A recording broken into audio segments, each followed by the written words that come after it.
All right. Oh, one more. Okay. Well, while they're getting all set up, today we're beginning our month-long series, our worship series entitled Mystery, which is appropriate for the spooky month of October, right? Anyway, yeah, never mind. Mystery, worship. And what we're going to do is we're going to go through the book of Job with this. That's the lectionary readings. We're going to look at Job and how his life tells us about God, the mystery, the being of God, and our shared human existence, okay? We're going to go through that, our shared humanity. And so this first week is entitled Disoriented. That's the title of our week. Each one is disoriented and silenced and alone, things like that. So today we're going with disoriented, and I think a lot of us can really connect with the theme of disorientation, because often we have, at some point in our life, all of us have felt confused, disoriented, lost, seeking answers about something because something has happened to us, like pain or loss of a job, loss of a loved one, something in our lives that causes us to just, like someone kicks the lights on in the bathroom in the middle of the night, right? You're just disoriented and you're blinking and you don't know where to go. Disoriented. So today we're going to use the book of Job for what Judy read to us, verse 1 of chapter 1, and then the first 10 verses of chapter 2. So Job 2, 1 through 10 is basically our scripture for today. And in Job, these first two chapters, Job finds himself exactly where we're talking about, disoriented. Job finds himself in this searing moment of pain because everything was going his way. Everything. Job was a rich man. Job had a big family. Everything was going his way, and then in just a matter of seeming moments, it disappears. His family dies. Everything, all of his flocks die or taken away, or, everything just disappears, and Job is left disoriented. Chapter 2, Job is inflicted with sores from the top of his head to the bottom of his feet. He can't sit, walk, stand, anything because of his pain. And we're going to speak out of this today. Job chapter 2, 1 through 10, about when life is disorienting because of loss or pain or heartache. So Doug, if you might click the next slide. This is the main point of today, and you'll notice the disoriented down here on our bottom. This is the main point. God is trustworthy. God is trustworthy.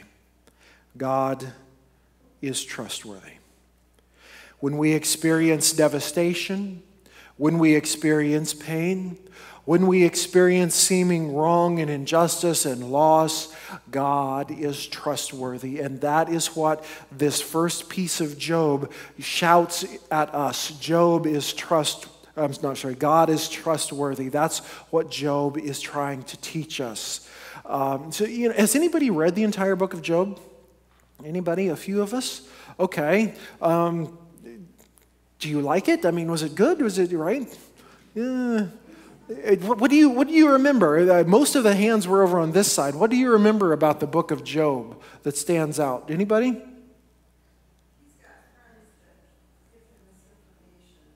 He's got 4 really bad friends, yeah.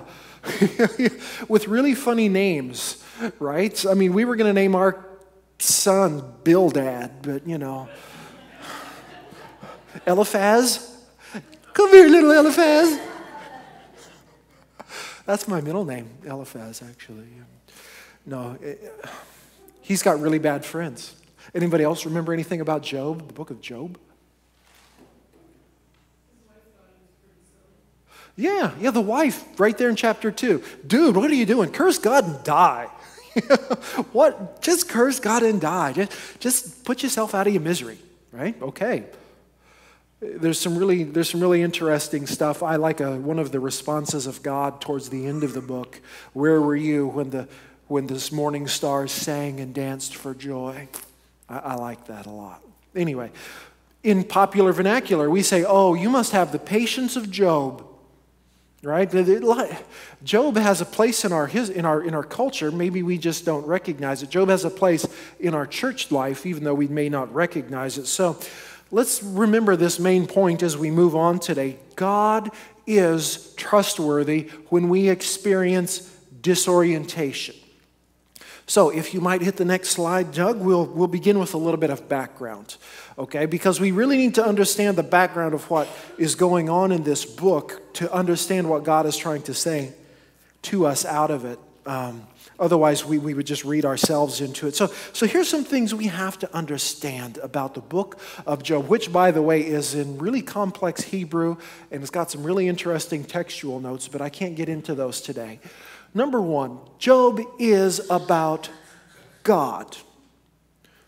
The book of Job is about God. The book of Job is not about Job. It has his name on the title, but maybe a better title would be The Book of God as Shown Through Job.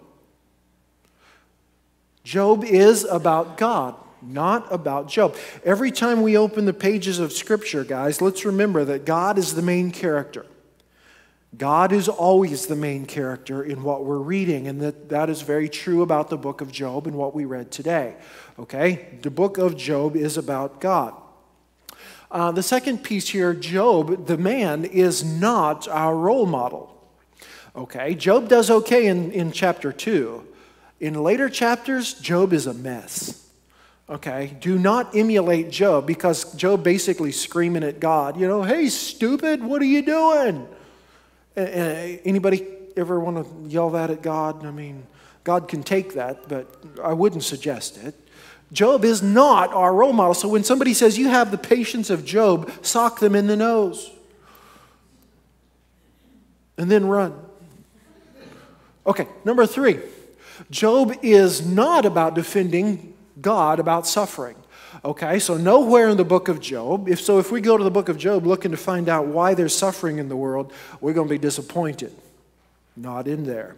If we go to the book of Job wondering, "Oh man, what's up with this suffering, God?" You're not going to find it.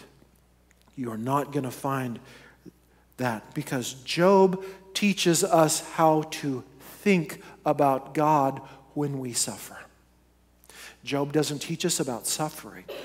Job teaches us how to think about God when we suffer. Back to the main point. What is God? Trustworthy. That's what Job's about.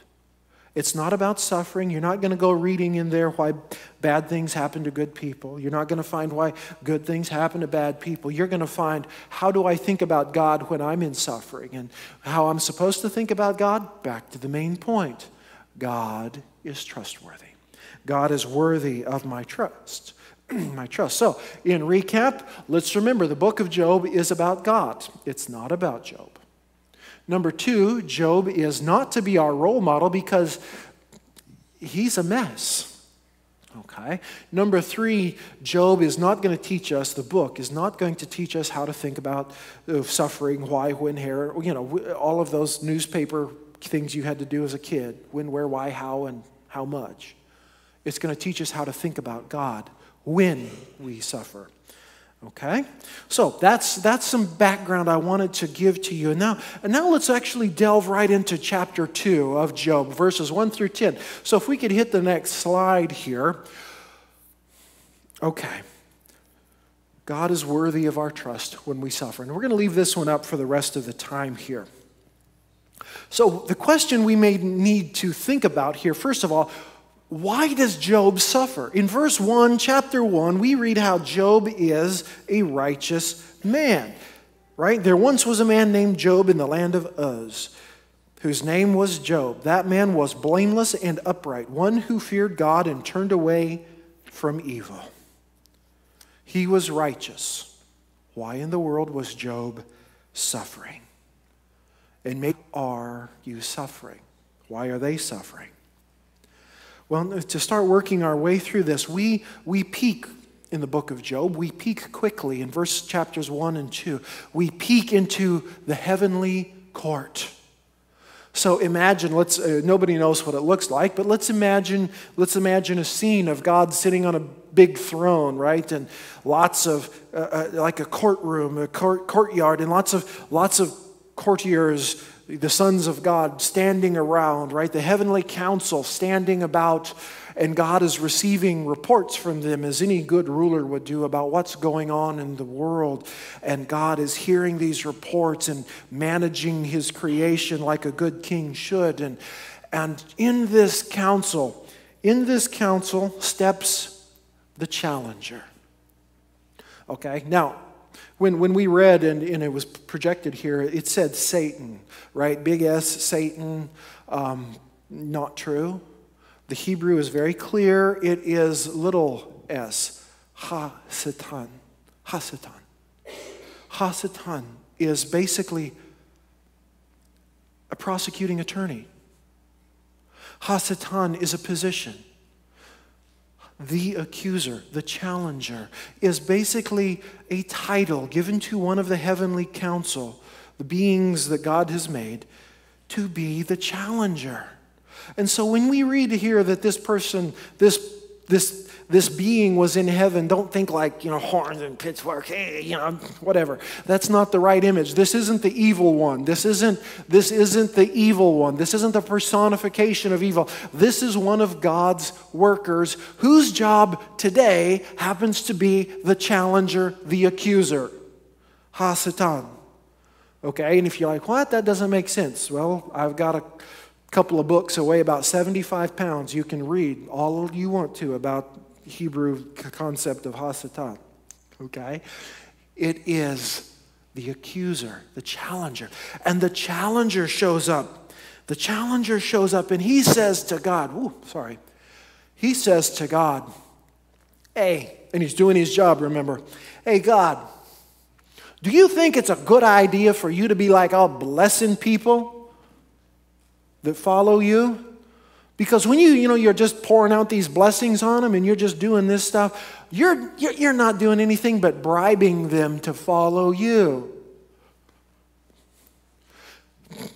Yeah, really. They're not following you because they want to, God. They're not doing good. They're not turning away from evil, like it said. Job isn't turning away from evil because he's a good guy. Job is doing it so he gets the goodies, God. You can see this is a very challenging statement. And all of you maybe just thought, wait a minute, that might be true. Because on Monday when I was doing a trunk load of research for this message, I thought, you know what, that might be true. If we follow God only to get goodies, are we really following God? So God says, you know what, accuser? Let's do a test case. Job is my star witness. This is a test case. Job, have you considered Job? Challenger says, all right, Job it is. Let's do that. Job loses everything. Job still is good. The second chapter that Judy read to us, here again, heavenly council, accuser, challenger comes up and says, okay, God, he lost all of his stuff, but people don't care so much about stuff. As long as pain doesn't come to their body, let's try that. And God says, seriously? Still with you. You doing this? Challenger's like, that's my job. God says, okay, just don't kill him. Challenger says, all right, let's do this. Off he goes. Job gets sores from the head down to the bottom, right? Everything. Can't stand, sit, walk, do nothing. And if we read how he was in the ash heap, which is nice English. Like I told the confirmation class on Wednesday that the Old Testament's kind of rated R. We get the PG-13 version. When Job is sitting in the ash heap, that means he's sitting outside of town in the manure near the garbage dump where they light things on. Because, why? Because he got kicked out of town. Back in the day before they had antibiotic creams for your skin outbreaks and pills, and if you they thought maybe you had the plague or something, you got expelled out of town. And so Job not only lost his family and all of his possessions, he is now in pain from head to toe, and he is exiled. You are kicked out of town, so now Job is homeless. And all he can do is sit there and scrape himself with a piece of broken pottery. Okay? So remember, God is our main character, and God is worthy of our trust. What does this have to do with all of us? How does reading what we just read, how does that relate to our topic of being disoriented when we suffer? What does that mean? Well, remember, God is worthy of our trust when we suffer. And from there, let's spring right into how this applies directly to you and me. Have you ever heard of the retribution principle? You haven't heard of it, but you know all about it. The retribution principle says you get what you deserve. What goes around comes around. You hear about it now? Yeah, you know all about it, don't you? The retribution principle says good people get blessed, evil people get cursed. It's like a ruler we hold in our pockets. Good people get blessed, evil people get cursed, and we walk around with that ruler holding it up to every situation in life. Good people get blessed, evil people are supposed to get cursed, and we hold up to situations, and we even hold it up to God. Hey, God, you're not the biggest thing in the universe, my ruler is. My little ruler that says good people are supposed to get good and bad is supposed to be bad. It's, and if by the way, if you believe in karma, that's not Christian, that's Hindu, right? We're not Hindus, we're Christians. And holding that ruler up to God and saying good is supposed to happen to good and evil is supposed to happen to evil. Maybe you've been there. Have you? And so the challenger here challenges God about that. On one side, the challenger, the accuser, says, you know what, God, you're just buying people's loyalty. They're not following you because they want to. They're not following you because they love you. They're not doing any of that. They're just following you to get the goodies. Hold the ruler up. Good people get the good, bad get the bad. It's a transaction, and that's it. Oh, wait a minute. We just described most of America church life. Now, challenger says he's not following you for any reason other than that. And the only way to test Job was to take away all the blessings, right? And you know what? It worked. But that's for later. On the other side, you have Job sitting in the ash heap, the garbage heap, the dung heap outside of town, shaking his fist at God, saying, you know what, not now, but later, he'll say, God, I'm a good guy. I'm on your side. What do you mean making me suffer like this, God? I've got something to say to you, God. You show up right here, right now, and I'm going to tell you how good I am and how stupid you are. I'm going to hold that ruler up to you, God, and you're going to follow my ruler that says good happens to good and evil happens to evil, and none of this whole king of the universe thing. My ruler says otherwise. So you can see what's a God to do. You've got the accuser saying, don't bribe people. You've got Job saying, why am I suffering? You ever been there? You ever been there? So where do you stand when it comes to pain and suffering? Now we're going to pull this down, and this spotlight's going to look right inside my little heart, and we've only been following God because we wanted him to bribe us. That our faith only stands up when the sun is shining and warm on our face. And we are only good Christians when things are good. Are we those kind of people who are only fair weather friends to God, who only want blessings because we're good people and bad shouldn't happen to good? Are we those people who hold the ruler up to God and say angrily at God, you know what, God, I've got something to say to you. This shouldn't be happening to me. This shouldn't be happening to my family. This shouldn't be happening to whoever, because we are good people. We're good people, God, and I've got something to say to you.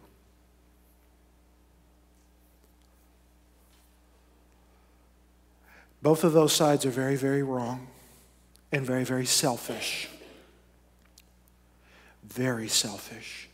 The book of Job teaches us today, when we are disoriented by the searing pain of life, and trust me, it will come, as you all know very well, that God is worthy of our trust when we suffer. And that is all. You'll notice I'm not saying why you suffer or where it comes from or any of that. God is worthy of your trust when you suffer. God is worthy of your trust when you suffer. The compassionate, merciful God will be with you when you suffer. Do not be chained to the past, but look forward to the blessing of the future, the promise of the future. Do not be chained to the present and the pain. Look forward to what is to come. Because bad will come to each one of us. Life is like that. Life is ugly sometimes for no other reason than it's life. You know, if you want to know where suffering comes from, sometimes it happens because we're stupid and make bad choices. That's not God's fault. Suffering sometimes happens because other people make evil choices. That's not our fault. It's not God's fault. Sometimes suffering comes because earthquakes hit the island of Haiti this morning. Natural disasters in life. But God is trustworthy when the pain comes. And if we're running around holding God up to this idea of, you better bless me because I'm good, we have no faith. We have payment. We have wages for earning of what we've done. And that's not grace, that's demanding. And if we run around demanding that God punish evil people because they're evil and they deserve cursing, we are not people of mercy, we are people of judgment. And you remember what James said in what we read last week, the book of James, there's only one judge. One judge. You be a doer of the law. There's only one judge of the law. And so today, guys, I know that in my own family, we've had enough suffering, mostly through medical stuff. And you know what? It's not about blaming God and saying, God, why? God, why? We're good people, I think. We don't deserve that, God. It's about saying, God, help us through. Merciful God, be near to us this day.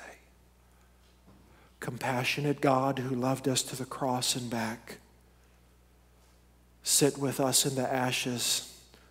And God who did love us to the cross and back says, I am here. I am with you. The future is bright. Life is not perfect now, but the next one is. I am worthy of your trust. Hold on. Hold on. Hold on. May we be those who trust in God this day. Amen.